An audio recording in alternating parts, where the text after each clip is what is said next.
Bismillahirrahmanirrahim. Assalamualaikum warahmatullahi wabarakatuh.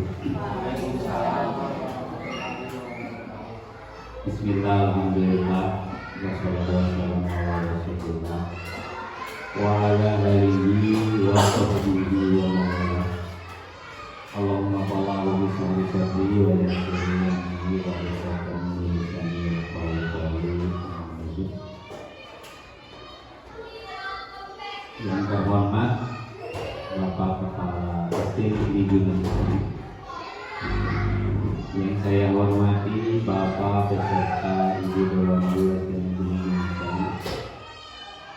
Pertama-tama marilah kita panjatkan puji dan syukur kepada Allah Subhanahu wa Ta'ala karena nikmat dan hidayahnya pada kesempatan siang ini,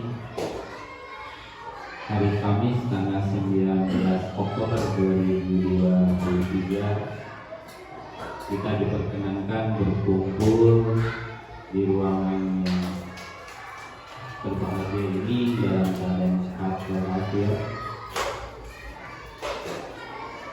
Salawat serta salam senantiasa tercurah pada baginda Nabi Muhammad SAW. Hadirin yang saya hormati, dalam kesempatan ini kita dikumpulkan dalam ruangan ini tidak lain hanya untuk penyampaian oleh saudara kita Bapak Riki Malang SPD untuk menyampaikan tugas calon guru penggerak, yaitu budaya positif, menyebarkan pemahaman dan penerapan pengalaman budaya positif di lingkungan sekolah kita. Mudah-mudahan apa yang beliau sampaikan dapat kita jalankan, realisasikan sekolah kita, ya. Adapun untuk penyampaian materi ini kami berikan waktu nanti yang seluas-luasnya kepada beliau untuk menyampaikan pemaparan. Hadirin yang saya hormati, selanjutnya adalah pembukaan yang akan prakata penyambutan dari Bapak Kepala Sekolah. Waktu dan tempat kami persilakan.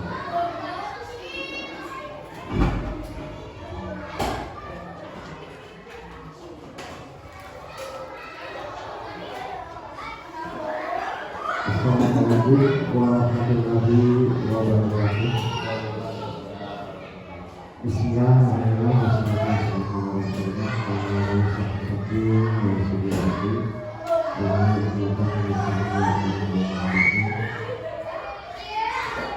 Bapak Ibu yang saya hormati,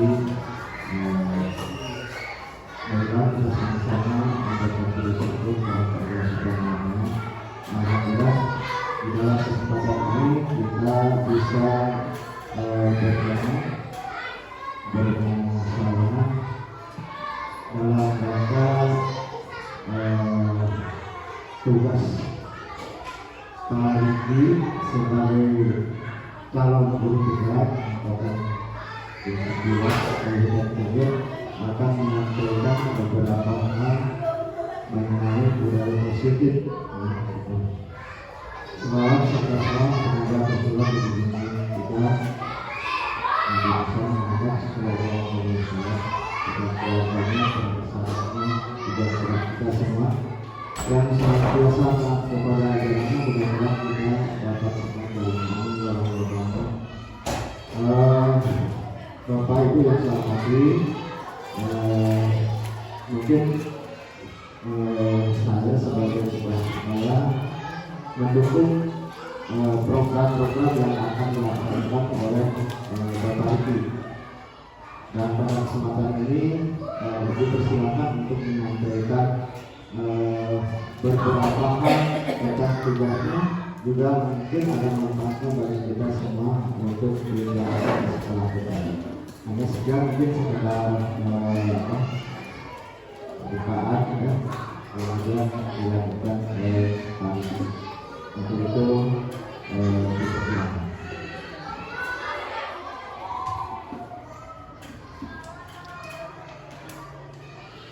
Terima kasih kami ucapkan kepada Bapak Kepala Sekolah yang telah menyampaikan.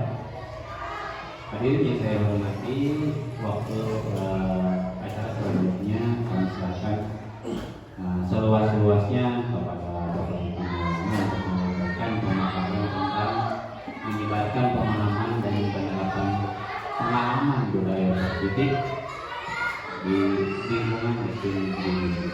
Waktu dan tempat seluas-luasnya.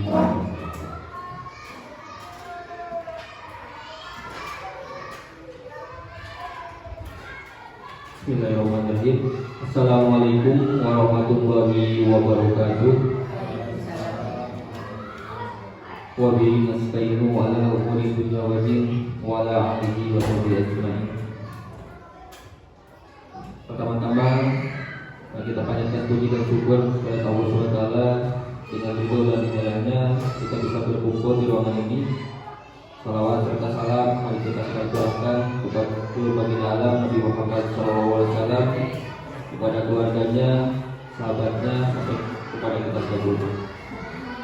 Yang terhormat Bapak Kepala Sekolah SDN Gunung Sari, yang terhormat Bapak Ibu Guru SDN Gunung Sari, saya ucapkan terima kasih karena telah mendukung, memberi motivasi khususnya bagi saya dalam menjalankan pendidikan guru penggerak ini. Adapun pendidikan guru penggerak ini telah saya laksanakan selama 2 bulan ini dan telah menyelesaikan 1 modul. Jadi modul 1 yang terakhir ini guru penggerak ditugaskan harus melaksanakan aksi nyata, yaitu untuk menyebarkan pemahaman dan pengalaman yang kami telah laksanakan tentang budaya positif di sekolah. Mangga Bu Desi. Izin berdiri ya Bapak Ibu semua.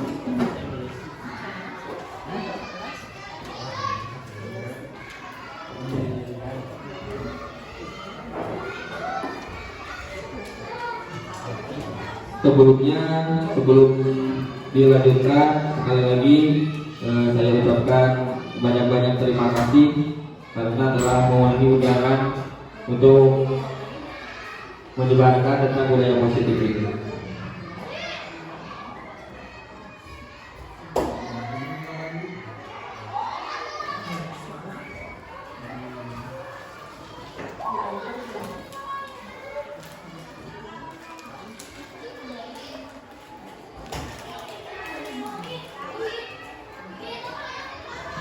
Yang pertama di sini telah ada pertanyaan pemantik ya, biar menyamakan dulu persepsi ya sebelum ke pertanyaan ini. Di grup penggerak ini kita akan konsen untuk mensosialisasikan tentang kurikulum merdeka ya. Di mana kemarin sudah berganti-ganti kurikulum dari mulai KTSP kurikulum 2013 sampai sekarang kurikulum merdeka.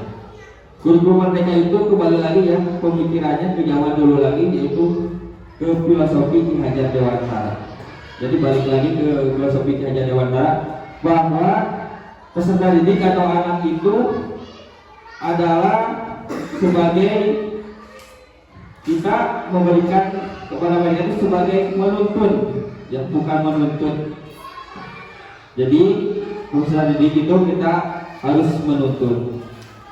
Ki Hajar Dewantara memberikan filosofi atau contoh seperti petani yang sedang memupuk benih-benih yang sedang memupuk benih-benih supaya benih-benih tersebut menjadi tumbuh berkembang menghasilkan buah yang berkualitas. Tapi di sini kita mendidik itu bukan merubah, ya. Pesan itu didik itu bukan seperti kertas kosong, ya. Yang kita harus gambar, ya, guru yang menggambar apapun tentang tingkah mereka. Tapi pesan didik itu seperti kertas yang sudah ada tulisannya, tapi masih samar-samar, ya, Bapak Ibu. Kita itu hanya untuk menebalkan saja tulisan yang sudah ada tersebut. Nah, seperti itu filosofinya pendidikan. Kita tidak merubah dasarnya, tapi kita lebih mengembangkannya lagi, yang disebut kodrat alam.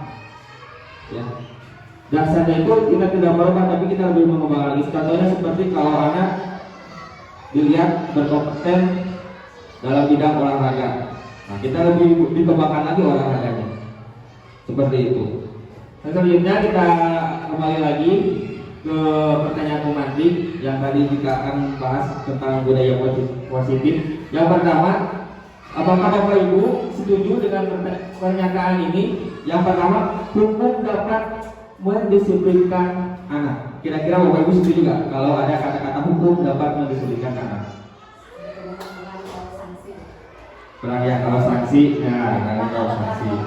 Nah, hukum itu berhubungan dengan sebetulnya fisik, ya, menghukum. Ya. Yang kedua, di sini ada pertanyaan pemantik lagi. Pemberian hukuman dengan hal positif seperti membaca atau membersihkan halaman sekolah dapat meningkatkan disiplin anak. Kira-kira gimana pendapatnya tentang pertanyaan pemantik itu? Bisa ya? Nah, setuju ya. Dan selanjutnya, memberi penghargaan dapat meningkatkan motivasi belajar anak. Nah, setuju kan? Nanti kita ini pertanyaan pemantik ini ada hubungannya yang akan dibahas. Nah, setelah ini ternyata begini ya. Sudah kita mengetahui nanti apa yang akan dibahas. Udah ya, ada 3 ya. Nanti akan dilihat dengan pembahasan sekarang. Kita akan telusuri sama-sama. Materi yang akan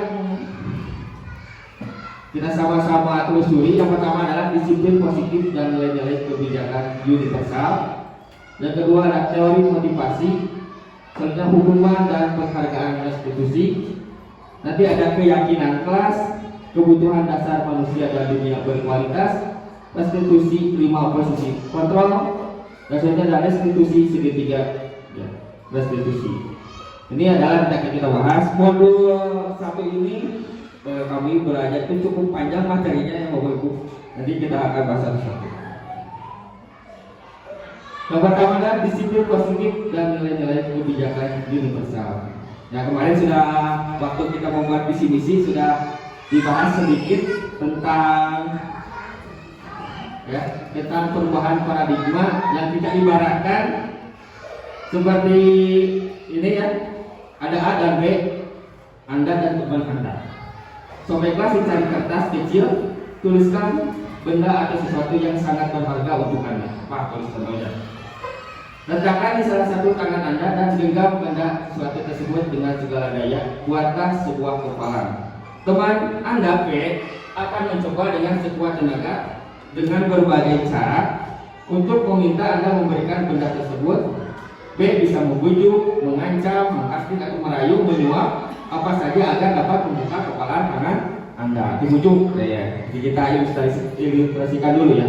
Kira-kira kalau disuruhnya kita tidak mau membuka, tangannya akan kebuka tidak? Betul.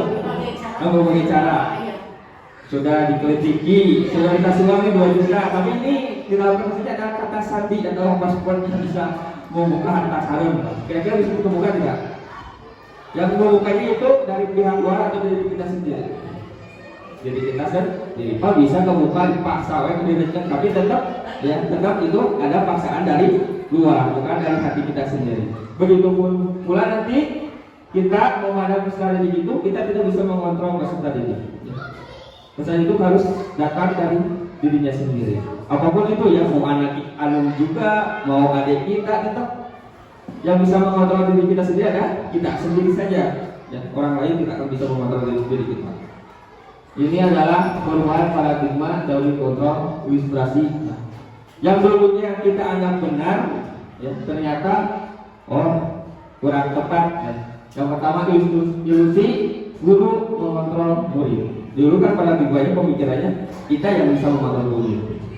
Ya. Kalian harus ini, kalian harus itu, kalian harus pakai baju ini, kalian harus pakai sepatu ini. Nah, ini ilusinya dulu seperti ini, bahwa guru itu yang mengontrol murid, ya, yang menggerakkan murid itu guru. Yang kedua, ilusi pemikiran zaman dulu itu bahwa kritik dan membuat orang merasa bersalah dapat menguatkan karakter.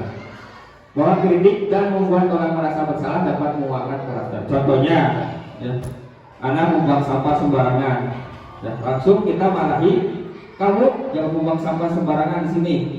Nanti kelas akan kotor, segera bersihkan.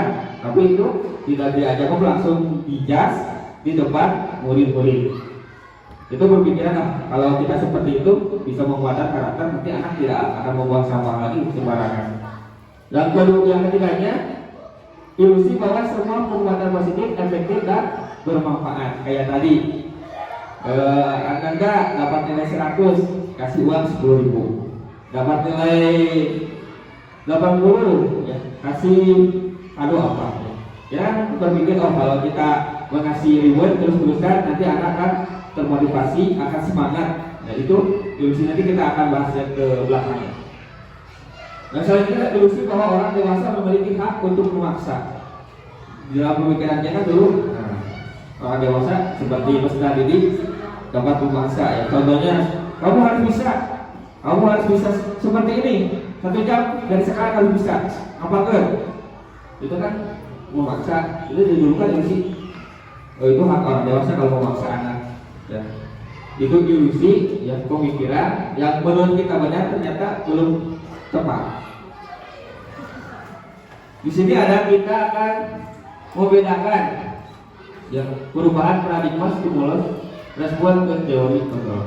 Di sini agak berat, ya, walaupun kan ini di luar kebiasaan kita akan memindahkan paradigma kita dari stimulus respon ke teori kontrol. Di guru mereka ini kita akan memindahkan ini pemikiran kita, ya. Biasanya kalau pemikiran itu langsung dipindahkan kan kaget, ya. Tapi kita akan coba. Yang pertama, kita mencoba mengubah orang agar berpandangan sama dengan kita. Tapi guru mereka teori kontrol itu kita berusaha memahami pandangan lain tentang dunia. Jadi yang kita yang harus memahami, ya. Jangan memaksa orang lain untuk sama pandangannya dengan kita. Yang selanjutnya, perilaku buruk dilihat sebagai suatu kesalahan. Contoh, datang terlambat, membuang sampah sembarangan, mencoret-coret dinding, itu adalah suatu kesalahan. Tapi tidak tahu semua memiliki perilaku, memiliki tujuan. Contoh, kalau ada anak kurang masuk telat, jam 9:30 kita masuk ke kelas, apa yang kita lakukan? Biasanya apa Bapak Ibu? Kalau ada anak telat, dimarahin, disuruh masuk, dulu pernah saya disuruh masuk. Ya, boleh, ada bagus. Ada yang kalau dulu di waktu SMP disuruh lari lapangan dulu 50 menit, pernah ya. Tapi kita tidak pernah menanyakan kenapa anak itu terlambat, ya. Seharusnya Anda enggak, ya. Nanti kalau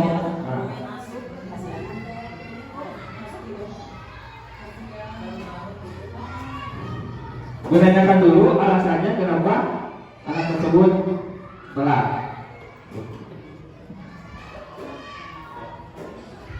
Ya, menanyakan dulu alasannya. Nanti kita telusuri kira-kira telatnya kenapa. Pak, saya telatnya karena main HP tengah malam. Contoh. Kita telusuri lagi kenapa main HP tengah malam. Main game, Pak, seru. Nanti kita telusuri lagi, kira-kira perbuatan itu sudah memenuhi keyakinan kelas tidak, atau sudah benar tidak. Nanti anak akan merespon bahwa perbuatan itu salah. Nanti kita tanya lagi, kira-kira tindakan apa yang akan dilakukan anak tersebut supaya tidak telat, ya, tidak datang terlambat. Nanti anak yang akan memberikan solusinya sendiri. Kita cuma mengarahkan saja, jadi jangan memberikan solusi oleh kita. Jadi nanti anak kalau memberikan solusi sendiri, anak yang akan bertanggung jawab karena dia yang memberikan solusinya. Yang selanjutnya itu tentang saya bisa mengontrol orang lain. Padahal Anda tidak bisa mengontrol orang lain. Padahal kita tidak bisa mengontrol orang lain.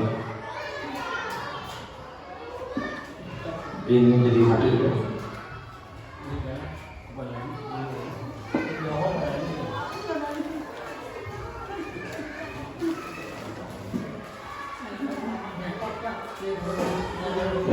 Ada gangguan dulu. Turunnya ya di fokusnya ya. Di sambil menunggu stimulus respon yang kita yakini bahwa kita bisa mengontrol orang lain. Ternyata kita tidak bisa mengontrol orang lain. Yang selanjutnya pemaksaan ada pada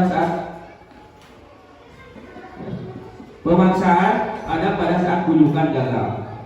Padahal jangan dipaksa, kita harus kolaborasi dan konsensus menciptakan pilihan-pilihan baru. Nah, selanjutnya itu model berpikir menang kalah. Dulu kita yang penting menang kalah. Seharusnya model berpikirnya menang.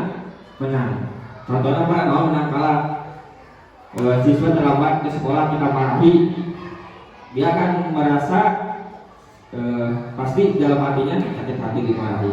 Seharusnya itu harus menang-menang. Kita memberi arahan, siswa juga dapat memberikan solusinya sendiri. Itu adalah tentang teori kontrol yang akan kita bahas. Di sini ada peta, walaupun itu belum ada.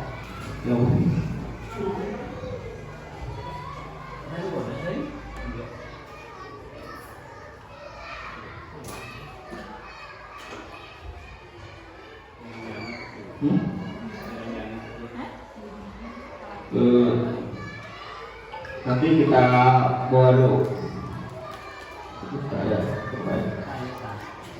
Saya muncul.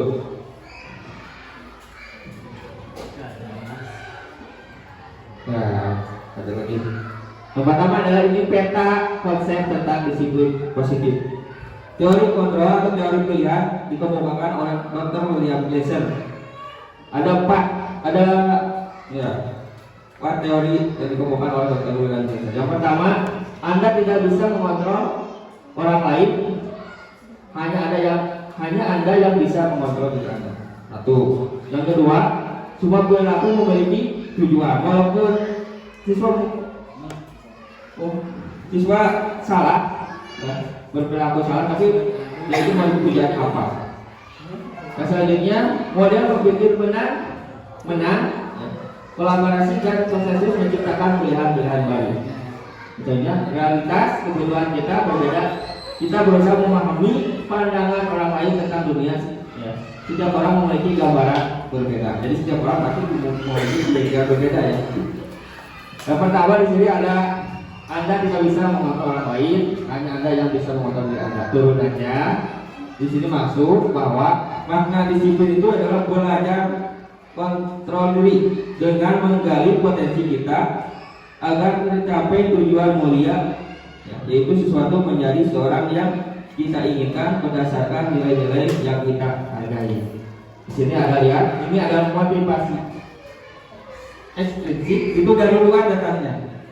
Semua sudah memiliki tujuan untuk menghindari hukuman, untuk mendapatkan imbalan. Itu berarti dorongannya dari luar. Contoh, siswa datang tepat waktu 6:30 terus saya di sekolah. Itu datangnya dari intrinsik atau ekstrinsik. Oh, gurunya galak, namun hukum dilarikan. Itu berarti untuk menghindari hukuman. Atau kalau 6:30 sudah masuk dapat hadiah, berarti itu motivasinya untuk mendapatkan imbalan. Ya. penghukum, pembuat rasa bersalah. Nah, nanti di sini guru itu ada 5 posisi kontrol guru ya. 5 posisi kontrol guru. Kira-kira kita yang mana? Yang pertama sebagai penghukum, pembuat rasa bersalah, sebagai teman, sebagai pemantau, sebagai manajer. Kalau penghukum seperti apa? Contohnya penghukum yang tadi langsung kalian telat lari lapangan, itu sebagai penghukum. Nah, jadi kita biasanya sebagai apa? Atau pembuat rasa bersalah seperti apa, Pak? Kata bapak itu jangan berisi, nanti bapak dimarahi sama kepala sekolah karena kalian berisik. Nah, itu pembuat bersalah, jadi merasa bersalah. Turun kan ke satu itu. Jadi kita memposisikan diri siun atau sekolah atau merasa bersalah kepada anak. Jangan lupa seperti itu. Nanti orang tua akan marah pada bapak. Nah, itu. Yang pertama sebagai teman. Nah, ada sama-sama ya. Yang ketiga itu sebagai teman. Contohnya sebagai teman, ada yang telat, ya udah nggak apa-apa, yang penting kalian ikut belajar. Itu sebagai teman. Atau membuang sampah sembarangan, ya udah nggak apa-apa, ambil aja sampahnya pakai lagi. Ya. Tidak dimarahi, tidak apa, tapi akrab. Biasanya dengan senyum-senyum gurunya, ya. Dengan saling menyapa itu sebagai teman. Ini bagus sebagai teman, tapi nanti ada kelemahannya sedikit kekuatan-kekuatannya. Atau sebagai pemantau, pengawas. Nanti kalau ada siswa yang telat itu biasanya pengawas itu tegas. Contohnya, kalian kesini jam berapa masuk ke sekolah Gunung Sari? Setengah 8, Pak. Peraturannya berapa? Setengah 8. Kalian ini jam berapa? Jam 9. Akal pemantau itu sesuai aturan. Biasanya ngobrol ke anaknya sesuai aturan yang telah disepakati oleh sekolah, yang dibuat oleh sekolah. Sesuai pemantau. Beda lagi sebagai manajer. Nah, ini kalau sebagai manajer itu kita itu ngapi, menuntut. Contoh yang tadi, kalau telat ditanyakan dulu kenapa, alasannya bisa datang terlambat. Terus ditanyain lagi, nanti di sini sebagai manajer itu ada beberapa tahapan. Yang pertama menstabilkan identitas. Nah, ini yang ditanyain kenapa alasannya, ya. Terus bapak juga pernah telat dulu. Kira-kira kalau saat ini perbuatan bagus atau tidak? Jadi anak yang terus menjawab, kita hanya memberikan terus pertanyaan. Validasi kebutuhan, nanti gimana solusinya agar anak-anak tidak telat lagi? Nanti mereka akan menjawab. Contohnya saya akan membuat alarm jam 4:30 biar bangun, atau menyuruh ibu membangunkan. Nah, dia akan memberi solusi sendiri. Yang terakhir menanyakan keyakinan. Nanti keyakinannya kira-kira kalau telat itu perbuatan baik atau tidak. Terus satu, kebutuhan dasar manusia di sini ada sebagai bertahan hidup, penguasaan, kasih sayang dan rasa diterima, kesenangan, kebebasan. Ini adalah kebutuhan dasar manusia yang pasti peserta didik juga harus punya, ya, pasti punya kebutuhan ini. Kalau peserta didik tidak terpenuhi kebutuhan 5 dasar manusia ini, pasti peserta didik akan berbuat hal-hal yang negatif. Nanti selanjutnya itu adalah tentang termotivasi, tadi sudah. Selanjutnya adalah apakah makna disiplin. Ya. Berasal dari bahasa Latin disiplin yang artinya belajar. Ternyata disiplin itu artinya belajar. Makna asal dari kata ini berkorelasi dengan disiplin diri dari murid-murid Socrates dan Plato. Disiplin diri membuat orang menggali potensinya menuju sebuah tujuan apa yang dihargai. Namun dalam budaya kita, ya ini makna kata disiplin telah berubah menjadi sesuatu yang dilakukan seseorang pada orang lain untuk mendapatkan kepatuhan. Kecenderungan umum adalah menghubungkan kata disiplin dengan ketidaknyamanan, bukan dengan apa yang kita hargai atau pencapaian suatu tujuan mulia. Jadi kalau kita disiplin berarti harus sesuai aturan, tegas. Ternyata disiplin kalau di dunia pendidikan itu sebagai belajar, memperbaiki diri. Ini adalah nilai-nilai kebajikan universal.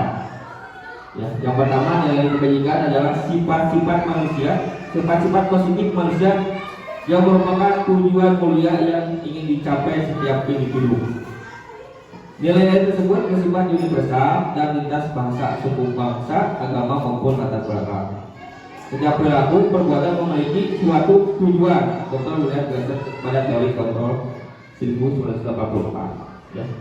Ini yang keduanya, dengan mengkaitkan nilai-nilai kebijakan yang diyakini seorang, maka motivasi intrinsiknya akan terbangun. Di sini tujuan kita adalah membangun motivasi intrinsiknya, sehingga menggerakkan motivasi dari dalam untuk dapat mencapai tujuan mulia yang diinginkan. Ini adalah Dian Johnson. Jadi nilai kebajikan yang ingin dicapai oleh setiap anak Indonesia kita kenal dengan profil pelajar Pancasila yang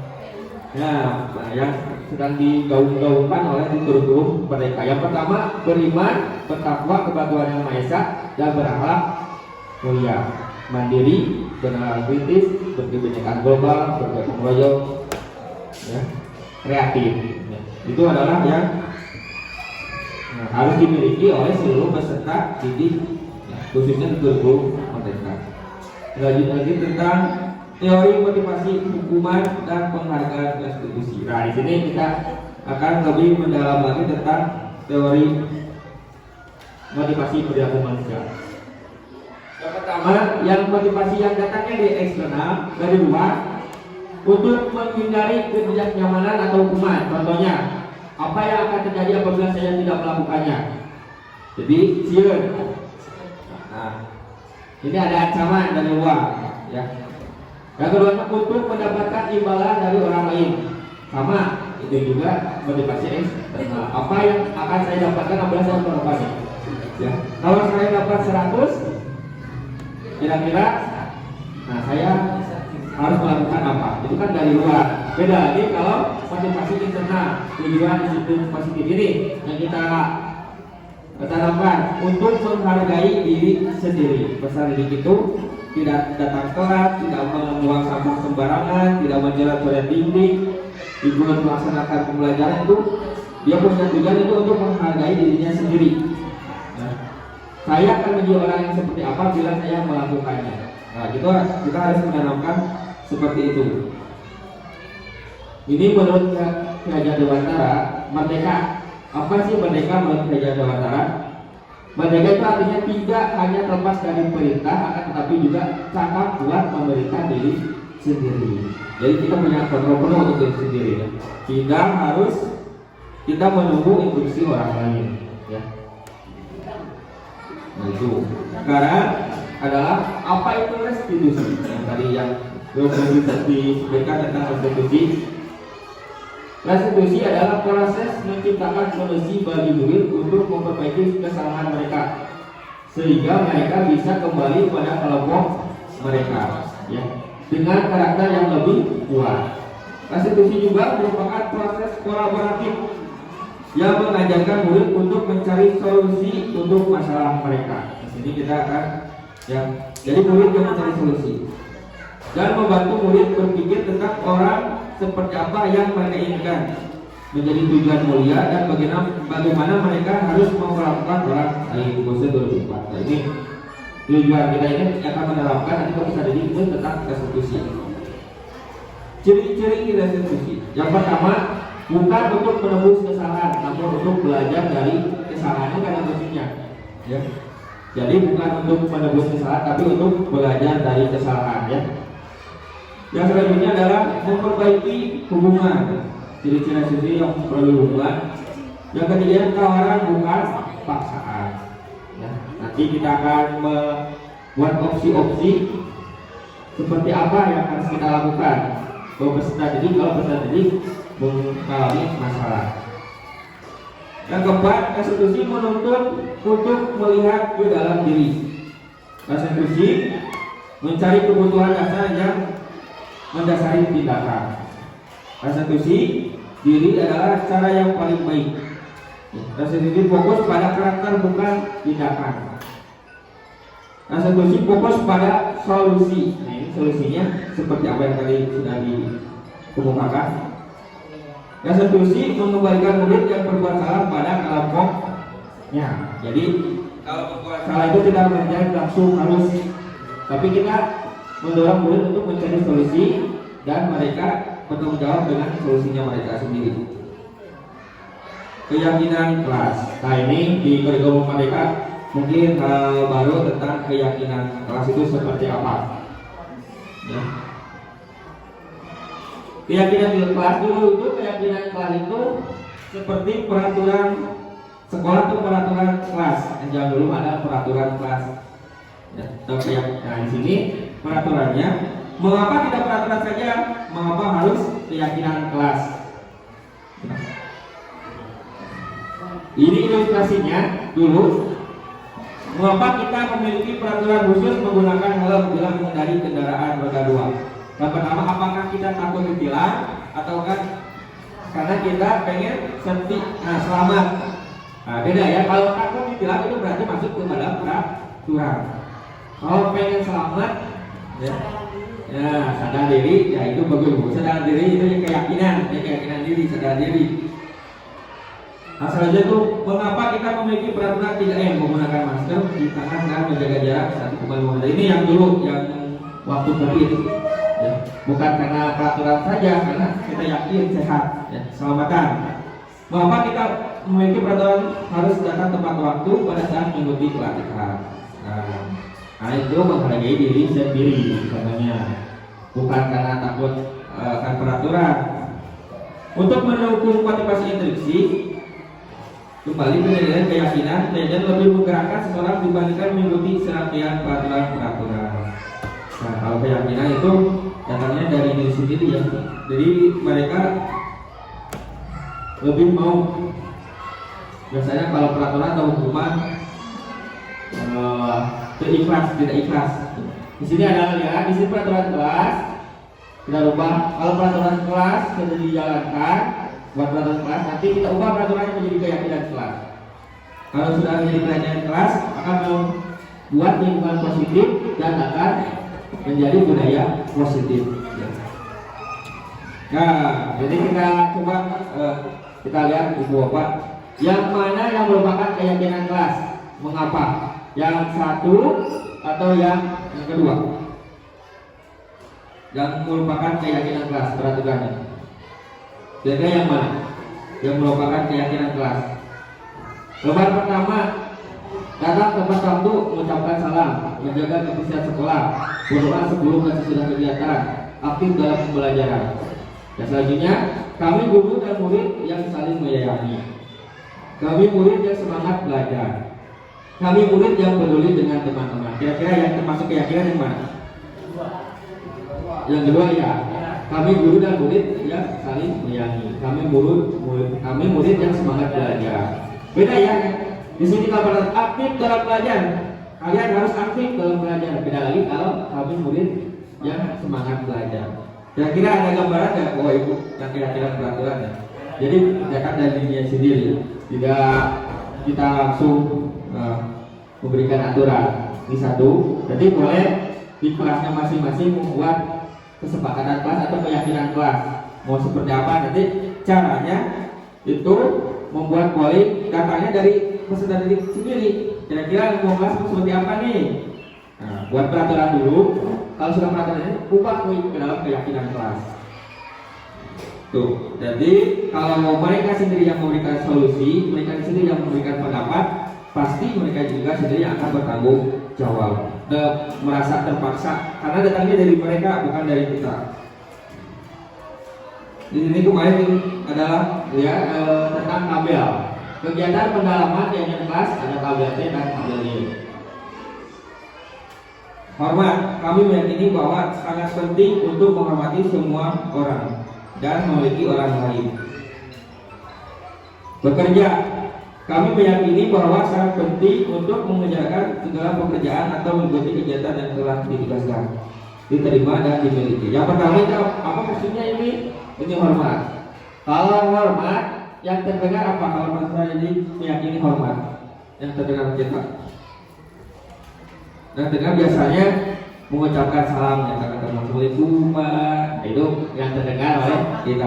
Menyapa, berarti ini bisa jadi memiliki keyakinan hormat karena terdengar orang kita. Terlihat Nah, prinsip sebenarnya bersalaman ya dengan berperilaku.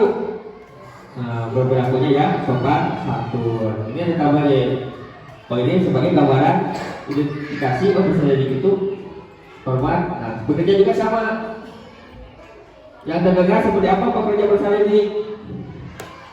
Contoh, kerja atau mengikuti kegiatan yang telah ditugaskan. Contoh, lagi belajar, yang terdengar bisa jadi berkomunikasi atau berdiskusi dengan peserta lainnya.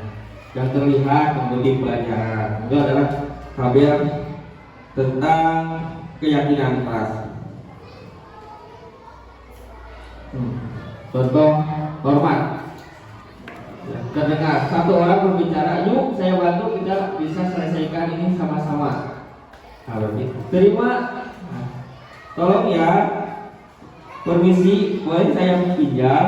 Nanti akan segera saya kembalikan. Nah, kalau kita di kelas mendengar seperti ini, banyak percakapan seperti ini beserta diri kita, berarti peserta kita sudah memiliki keyakinan, ya, sudah memiliki keyakinan keras, ya. Atau yang terlihat berempati terhadap perasaan orang lain, memegang barang milik orang lain hanya dengan mengizinkannya. Contoh, bolehkah saya meminjam pulpen? Nah, kalau misalnya sudah kita terlihat seperti itu, berarti peserta ini sudah memiliki keyakinan keras. Kalau sana buat tidak mengejek kepada temannya, atau senantiasa berbuat baik dan berbagi. Berperilakunya selalu tersenyum ramah, memberikan salam hormat, berjabat tangan, ya.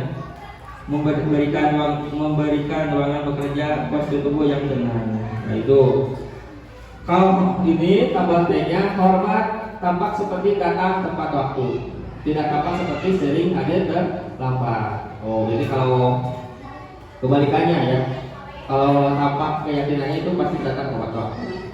Menyapa teman dan guru setiap hari, acuh tak acuh buat teman guru cungek berarti itu karena nggak tidak tampak keyakinan kelasnya. Contoh dalam pekerjaan kebun, bekerja dan menyuap guru, tidak mendengarkan guru dan acuh tak acuh, berarti itu peserta belum ini keyakinan kelas. Kita akan bedakan dulu peraturan dan keyakinan kelas. Yang pertama, selalu kembalikan buku ke tempatnya. Kalau keyakinannya tanggung jawab. Yang selanjutnya, dilarang mengganggu orang lain. Keyakinan dirinya itu menghormati orang lain. Hadir di sekolah 15 menit sebelum pembelajaran dimulai. Menghormati orang lain, berkomitmen. Dilarang melakukan kekerasan, keselamatan, menghormati orang lain. Akhirnya itu. Dilarang menggunakan narkoba, kesehatan. Dirinya itu ini muncul keyakinan itu seperti itu. Bergantian atau menunggu, menghormati orang lain dan bersabar. Nanti misalnya itu diajarkan untuk mematuhi peraturan atau diajarkan untuk memiliki keyakinan. Nah itu yang membedakannya ya. Nanti kita memberikan misalnya itu harus tahu harus diajari peraturan atau memberikan keyakinan untuk dirinya. Contoh, giliran gunakan masker, kesehatan, keselamatan. Jangan berlari di kelas atau koridor, keselamatan, keamanan. Jadi peserta ini sudah punya keyakinan bahwa kalau berada di dalam koridor itu berbahaya, jadi dia tidak akan melakukannya. Bukan karena dia tidak berada di koridor, bukan karena dia melihat peraturan bahwa jangan berada di koridor, tapi dia sudah punya keyakinan jangan, karena itu ada keselamatan keamanan. Dan ini yang tadi dihukum oleh penghargaan. Yang tadi apakah memberikan reward atau penghargaan ke peserta itu boleh atau tidak? Boleh sebenarnya, tapi tidak terlalu berlebihan. Yang pertama itu, ini efek negatifnya, ya. Diberikan penghargaan, pengaruh jangka pendek dan jangka panjang. Pengaruhnya sebentar, ya. Kalau kita dikasih 1.000, 8 kali 100 kasih 100.000 contohnya, akan senang. Pas kita tidak kasih uang, mereka akan leha-leha malas dari pasien haji, saya kembali beri pastikan, emang gitu. Jadi dalam dirinya terus saya kan mengharap. Satu. Yang kedua, penghargaan hukum. Ya. Penghargaan hukum. Nah, dari penghargaan mengurangi ketepatan. Penghargaan tidak efektif. Penghargaan merusak hubungan. Pas seperti apa kalau penghargaan merusak hubungan itu?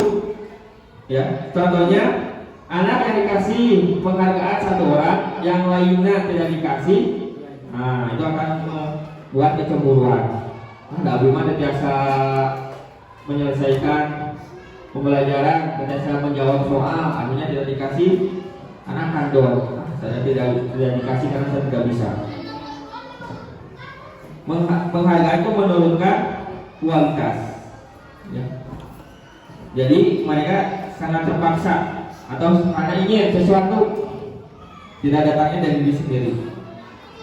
Penghargaan mematikan kreativitas. Nah, terus mengurangi motivasi intrinsik. Ini mengurangi motivasi dalam dirinya. Ya, karena berharap dapat penghargaan. Di sini adalah tindakan guru, hukuman atau konsekuensi. Ini adalah perbedaan hukuman dan konsekuensi. Mencatat 100 kali di dalam buku kalimat, saya tidak akan terlambat lagi karena terlambat ke sekolah, hukuman. Lari menuju lapangan basket 2 kali karena terlambat hadir di sekolah, itu masuk dalam hukuman. Murid diminta untuk push up 15 kali karena tidak menggunakan masker ke sekolah, hukuman. Kalau konsekuensi bedanya, contohnya menggantikan kertas tugas teman yang telah dicoret-coret. Mana mencoret-coret buku temannya, berarti konsekuensinya anak tersebut itu harus mengganti buku yang telah dicoret-coret. Membersihkan tumpahan air di meja tulis karena tersenggol pada saat belajar. Jadi konsekuensinya tanggung jawab, itu lebih ke tanggung jawab ya. Selanjutnya itu murid disuruh untuk mengenakan sepatu seharian di sekolah karena tidak mengenakan sepatu. Tidak mengenakan, gitu ya. Dua kata ada yang tidak mengenakan sepatu seharian karena tidak menggunakan sepatu hitam. Tidak pakai sepatu ya. Itu adalah hukuman. Tadi mengelilingi lapangan basket 2 kali karena terlambat 10 menit untuk pelajaran PJ Kopra. Ini adalah perbedaannya. Hukuman itu sesuatu yang menyakitkan, harus terjadi. Kalau konsekuensi sesuatu harus terjadi. Tidak menyakitkan, tapi harus bertanggung jawab konsekuensi. Membuat anak sakit fisik maupun hati untuk jangka waktu lama. Kalau konsekuensi membuat anak merasa tidak nyaman dalam jangka waktu pendek. Contoh, tadi menumpahkan air, konsekuensinya membersihkan lagi yang disebut yang ditumpahkan. Sakit hati tapi jangka pendek. Kalau mau kalian karena menumpahkan air, lari sana. Jadi itu biasanya anak akan terus teringat. Anak membenci kedisiplinan, anak menghargai disiplin. Paksaan, kumpulan tanggapan.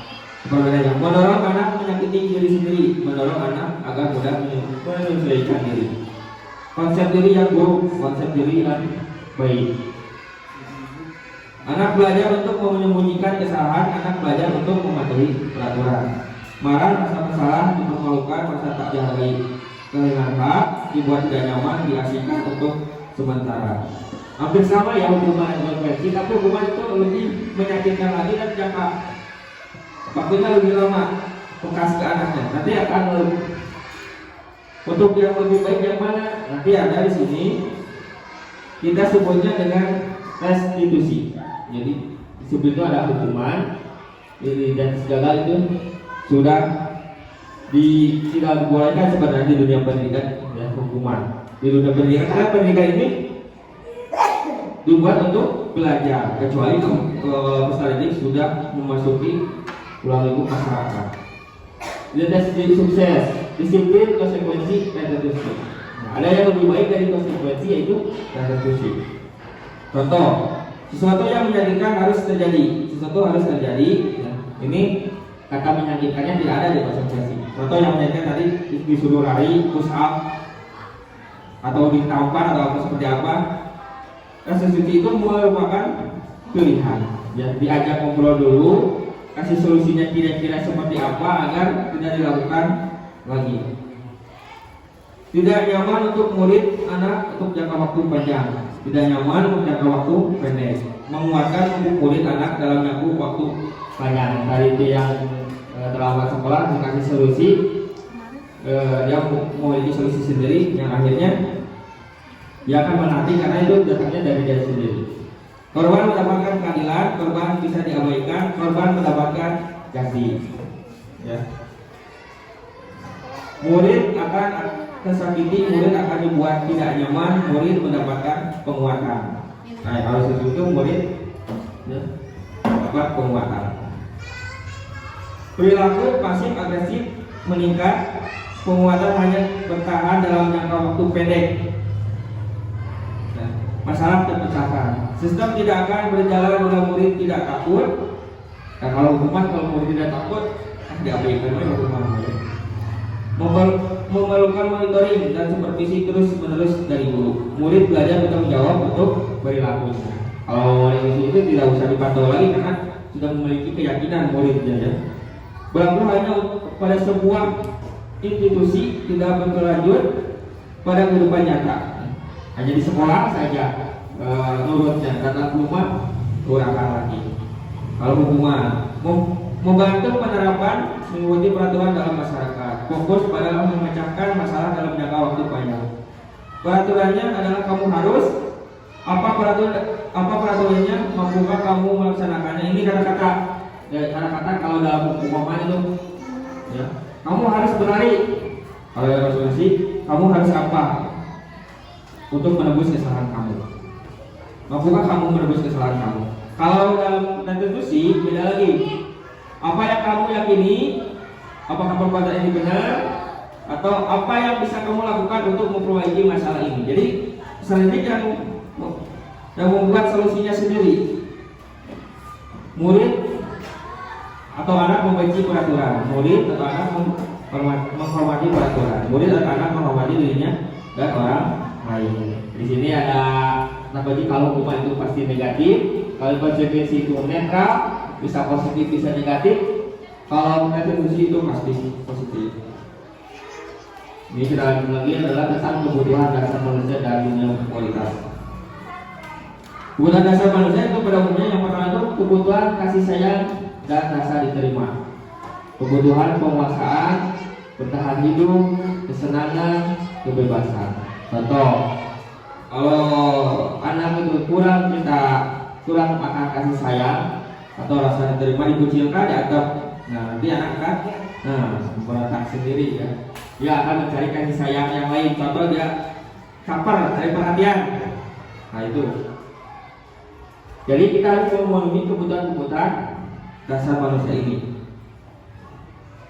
Ini selanjutnya adalah 5 posisi kontrol.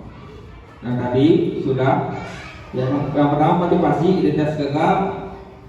Kita sebagai menghindari hukuman. Nanti ada 5 pembuku, membuat orang merasa bersalah, teman, pemantau atau manajer. Nanti kita pilih sendiri. Kira-kira kita posisinya mau di mana sebagai peserta didik. Yang pertama, contoh guru berbuat, menghardik, menunjuk, menyakiti, menyindir sebagai penghukum. Kalau pembuat merasa bersalah, berceramah dan mengatakan seharusnya ibu kecewa. Nah itu biasanya kalau itu sebagai itu posisinya sebagai membuat merasa bersalah. Atau teman membuatkan rasa-rasa untuk muridnya. Contoh tadi yang telah masuk tidak apa-apa, yang mencoba masuk aja dulu. Kalau pemantau itu lebih ke lihat aturan, menghitung, mengukur peraturan itu seperti apa nih.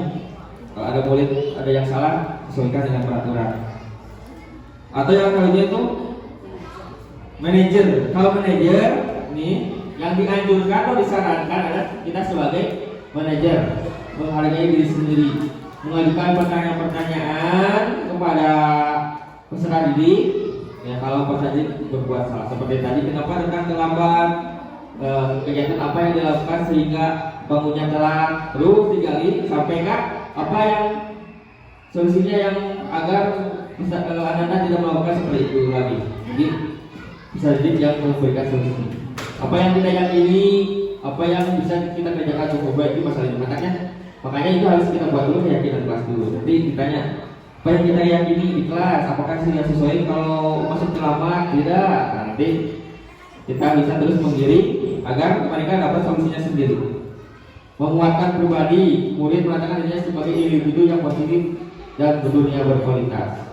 Bagaimana caranya saya bisa memperbaiki keadaan? Mengevaluasi diri, bagaimana cara memperbaiki diri? Itu adalah sebagai manajer. Jadi yang diajukan itu kita sebagai manajer. Kira-kira Bapak Ibu sudah merasakan tidak posisi semua ini? Ada 5. Pernah ya? Sebagai pemukul pernah, sama sebagai pembuat orang kesalahan pernah, sebagai teman juga pernah, sebagai pemantau ya, sebagai manajer. Nah, dan syaratnya itu kita tuh harus sebagai manajer. Pertanyaannya ya segitu ya. Saya kecewa sekali dengan kamu, membuat orang merasa bersalah. Ini lebih ditebakkan lagi perbedaannya. Kalau posisinya sebagai pemukul, kamu tidak pernah benar melakukannya. Nah, itu sebagai pemukul. Kalau sebagai teman biasanya ayolah lakukan demi ibu bapak. Nah, itu sebagai teman, kayak teman akrab. Kalau sebagai pemantau, apakah kamu mendapat stiker bintang ini? Kalau ini kami kelas ya. Kalau sebagai manajer, bagaimana kamu bisa menyelesaikan masalah ini? Jadi terus berstrategi diajukan pertanyaan supaya pertanyaan itu dapat sendiri solusinya. Kamu selalu yang paling terakhir. Itu sebagai itu kata-kata pembeda antara nanti pembuat bersalah, penghukum, teman, pemantau dan manajer. Di sini adalah bergerak antara peraturan, pemantau, konsekuensi atau hadiah, nilai-nilai manajer memperbaikinya. Ya, kalau biasanya kalau pemantau kita sebagai pemantau kita harus sesuai dengan aturan-aturan yang kita buat sendiri ya, garis bawahi. Kalau keyakinan kelas peraturannya dibuat bersama-sama. Contoh dari sekolah harus memakai sepatu hitam hari Senin, tapi tidak menanyakan kepada peserta, langsung aja buat peraturannya, itu disebut peraturan.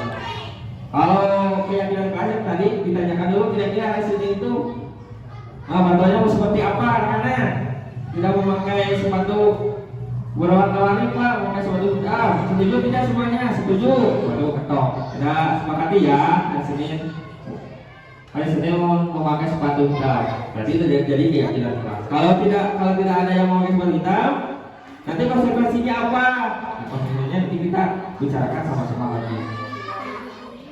Yang terakhir tentang segitiga restitusi. Ini adalah segitiga restitusi adalah dipakai ya, untuk pendidik ya, kepada peserta didik yang memiliki masalah. Yang pertama itu harus ada validasi kebutuhan ya, menstabilkan identitas dulu, sudah stabil, memvalidasi kebutuhannya, dan terakhir menanyakan keyakinan. Contoh, menstabilkan identitas dulu. Contoh kalau ada yang berantem, jadi ulang langsung disisilan atau dikasih pengarahan, emosinya kita redam dulu. Contohnya setiap orang pasti pernah melakukan kesalahan. Bapak pun juga sama pernah melakukan kesalahan. Jadi anaknya tidak emosi, distabilkan dulu. Kamu bukan satu-satunya yang pernah melakukan ini. Contoh dalam kasus anak berkelahi. Dulu juga bapak pernah berkelahi.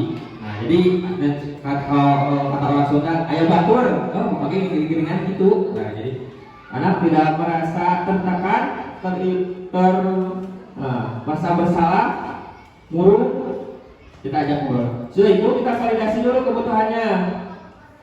Kamu tentu punya alasan mengapa melakukan itu. Contoh berkelahi sampai kakinya copot dengan temannya. Lalu ditanyakan, kenapa kamu alasannya kenapa kamu berkelahi dengan dia? Pak, dia mah selalu mengejek dengan nama orang tua.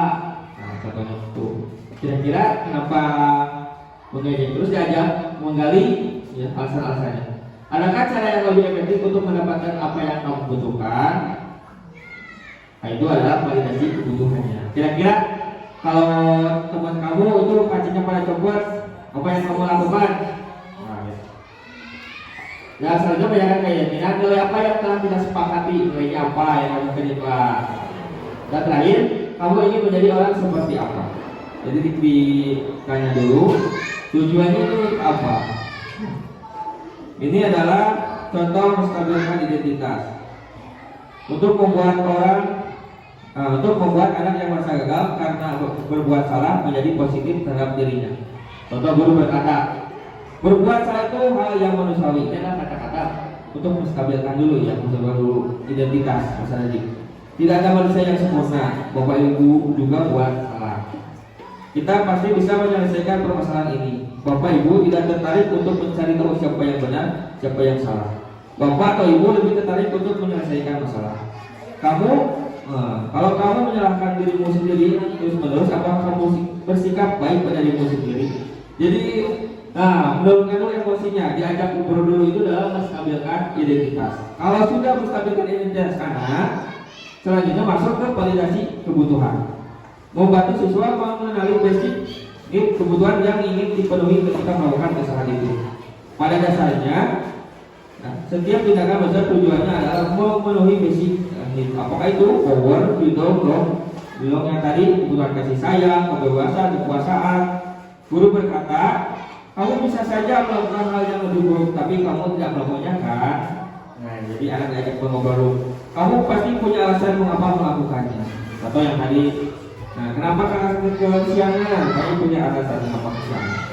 Apa yang penting bagimu? Kamu boleh tetap berusaha menjaga sikap itu, tapi tambahkan sikap yang lain, yang baru. Ya. Moga kamu belajar cara lain untuk mendapatkan yang kamu butuhkan tanpa harus membual. Contoh kali ini sedang terakhir. Apa kamu bisa melakukan dengan baik, lebih baik esok hari? Itu adalah menstabilkan. Yang terakhir, setelah distabilkan, masuk ke menanyakan keyakinan. Apakah nilai yang kita percaya di kelas sekolah kita sudah sesuai dengan perbuatan kamu? Nah, tadi kita sudah membuat keyakinan. Tidak, Pak, keyakinan kita itu harus saling menghormati. Jadi diingatkan lagi. Nilai-nilai universal apa yang kita sepakati? Kelas yang ideal itu seperti apa sih? Kamu ingin menjadi anak seperti apa? Apakah yang kamu rasakan ketika kamu melakukan itu, kamu menjadi orang yang seperti apa? Jadi ini adalah menanyakan keyakinan. Ya. Baru sudah itu, ini adalah intervensi 30 detik. Ini intervensi itu bisa membuat murid kembali ke tujuan semula. Apakah kamu ingin berbuat lebih baik? Apakah saat ini kamu sedang menjadi orang yang kamu inginkan? Apakah kamu bisa mengubah kegiatan perilaku kamu saat ini menjadi sikap yang lebih membantu? Ini adalah contoh kata-kata intervensi yang akan ditanyakan kepada peserta. Untuk refleksi terakhir, di sini ada 4 pertanyaan. Pengen menjawab refleksi yang kebarusan kita laksanakan tentang disiplin positif. Ada kertas, jadi boleh jawabannya saja Bu. Terkena sarang soalnya. Kira-kira hasil yang dari sosialisasi budaya positif ini seperti apa? Hal baru apa yang mengubah paradigma saya yang saya dapatkan? Contohnya paradigma dulu itu saya seperti ini. Kalau sedikit mengenal tentang budaya positif, berarti kita harus seperti apa? Terus masalah apa yang muncul selama mengikuti sesi ini, khususnya mengenai makna disiplin dan motivasi intensif. Nanti saja silakan. Yang selanjutnya peran kamu ada fungsi kontrol seperti apa yang saya telah lakukan selama ini. Selama ini kita melakukan fungsi seperti apa. Yang terakhir, saya akan menjadi posisi kontrol yang seperti apa. Apakah setelah mengikuti seperti ini? Nah, nanti silakan ya Bapak Ibu boleh merefleksikan hasil-hasil dari sosialisasi budaya positif ini. Kemudian nanti saya cukup sekian. Nanti hasilnya boleh diminta ya oleh saya untuk refleksi lagi untuk lebih menemukan lagi tentang budaya positif. Sedikit lagi tentang video saja, ini adalah contoh skenario ya. Skenario tadi penerapan segitiga restitusi untuk peserta didik. Skenario nya ambil hasil.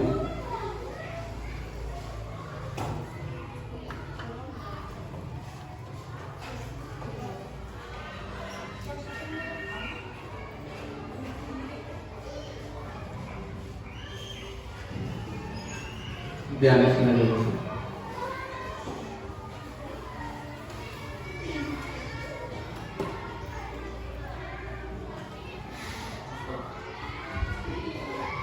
Hasil pertama misalnya selamat datang ke sekolah.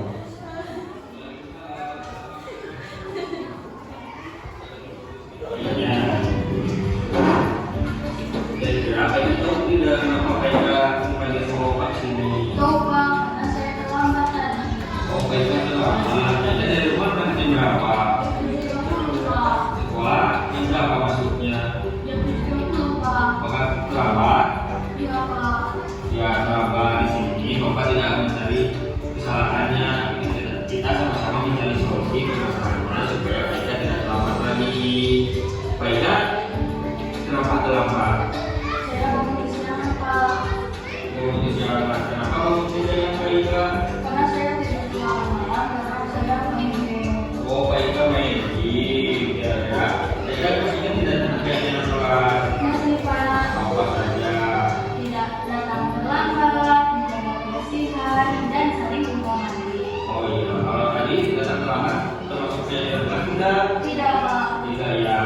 Kalau kamu saja kira-kira dengan apa yang dilakukan mereka dengan terlambat tadi. Mengurangi main game, memasang alarm, dan meminta ibu membangunkan saya. Oh iya bagus. Jadi kapan nih mereka akan melaksanakan? Ya. Mulai malam ini Pak. Oke bagus. Kemudian ya buat mereka menjadi lebih baik lagi dan jangan membuat kesalahan seperti tadi. Baik, terima kasih Pak. Sama-sama baiklah. Yang kedua adalah kasus misalnya membuang sampah sembarangan.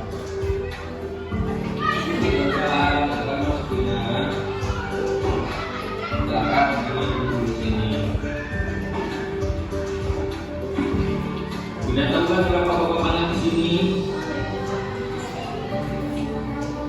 Menurut Bina, mau sampah sembarangan ada sebuah masalah atau tidak? Nah, di sini bapak tidak akan mencari tahu siapa yang salah, tetapi kita sama-sama untuk mencari solusi dan permasalahannya. Bina, mau sampah sembarangan ada mesin dalam keyakinan atau tidak? Sekarang, kira-kira apa yang akan Bina lakukan untuk menembus kesalahan yang harus dilakukan?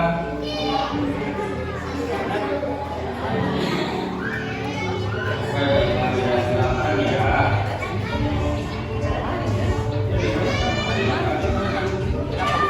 Assalamualaikum warahmatullahi wabarakatuh. Perkenalkan, nama saya Faika Najibah Alaya. Saya sangat senang diajak berdiskusi dengan Randy untuk memberikan solusi atas kesalahan saya. Terima kasih. Wassalamualaikum warahmatullahi wabarakatuh. Nah itu adalah tentang contoh kasus-kasus. Mungkin hanya sampai di situ. Terima kasih atas bantuannya, atas motivasinya sama dorongannya bagi saya mengikuti pendidikan guru penggerak ini. Wabillahi taufiq wal hidayah. Wassalamualaikum warahmatullahi wabarakatuh.